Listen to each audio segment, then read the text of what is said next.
Mr. President, Dr. Pöttering, Madame Victorine, Mr. Singeris, distinguished guests, ladies and gentlemen, it is a great privilege for me to be here tonight.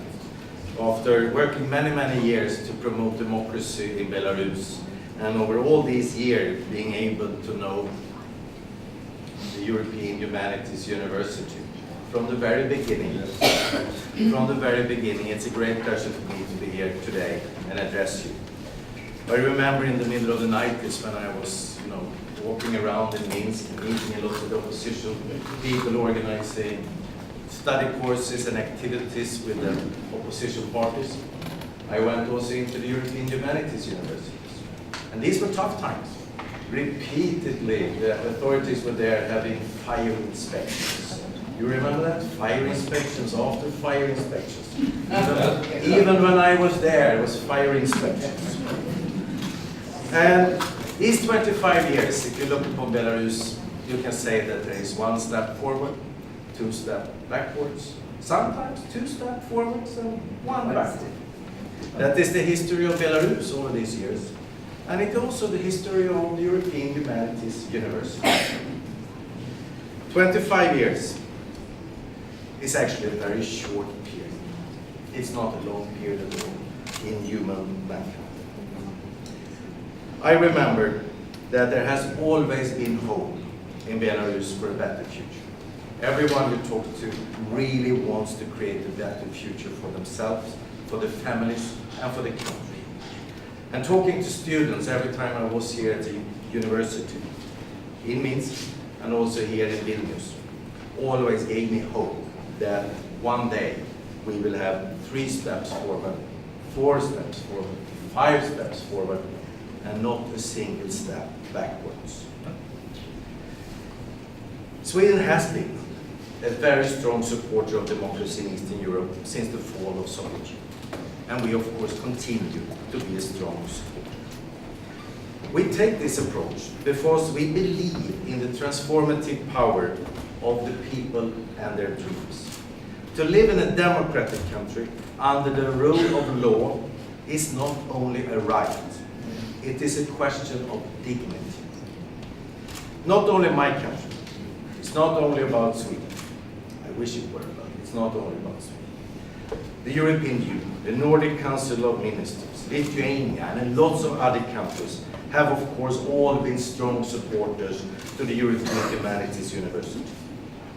Until a couple of years ago, financial support to the EHU from the EU and other actors was facilitated by the Nordic Council of Ministers.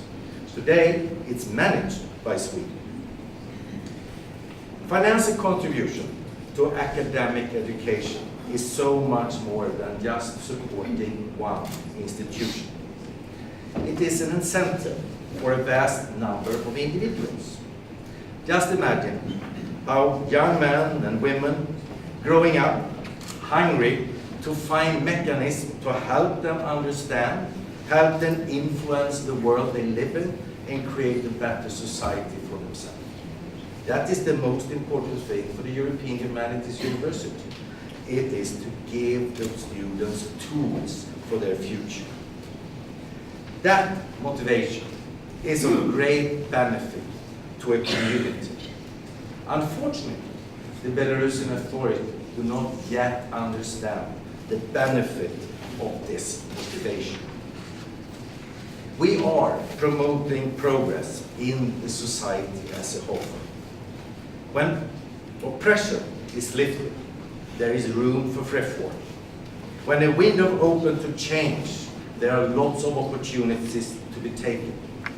But to turn this change into a long-standing status, a truly democratic culture, allowing people to think freely, is required. And how does that come? Of course not automatically. You need to educate people. There are so many young people who want to be an active and responsible part of an open and democratic society. Providing the tools for them has always been the role of the European Humanities University. Providing for this important work has been the role for many actors, among them Sweden.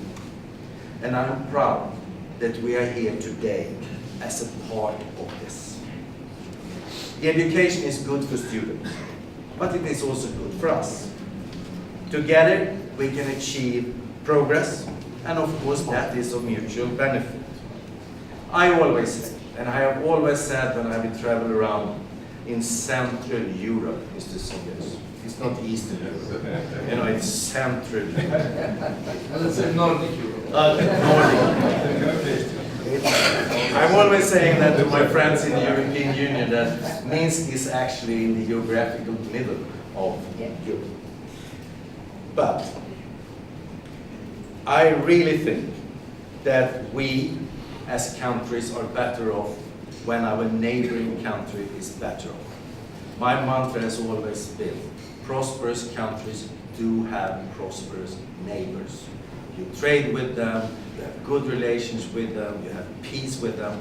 That's when you are better off, is when your neighbor is better off. With these words, I would like to extend my warmest congratulations to the European Humanities University on its 25th anniversary, and hope that it will be able to continue its works for a long time ahead. Thank you.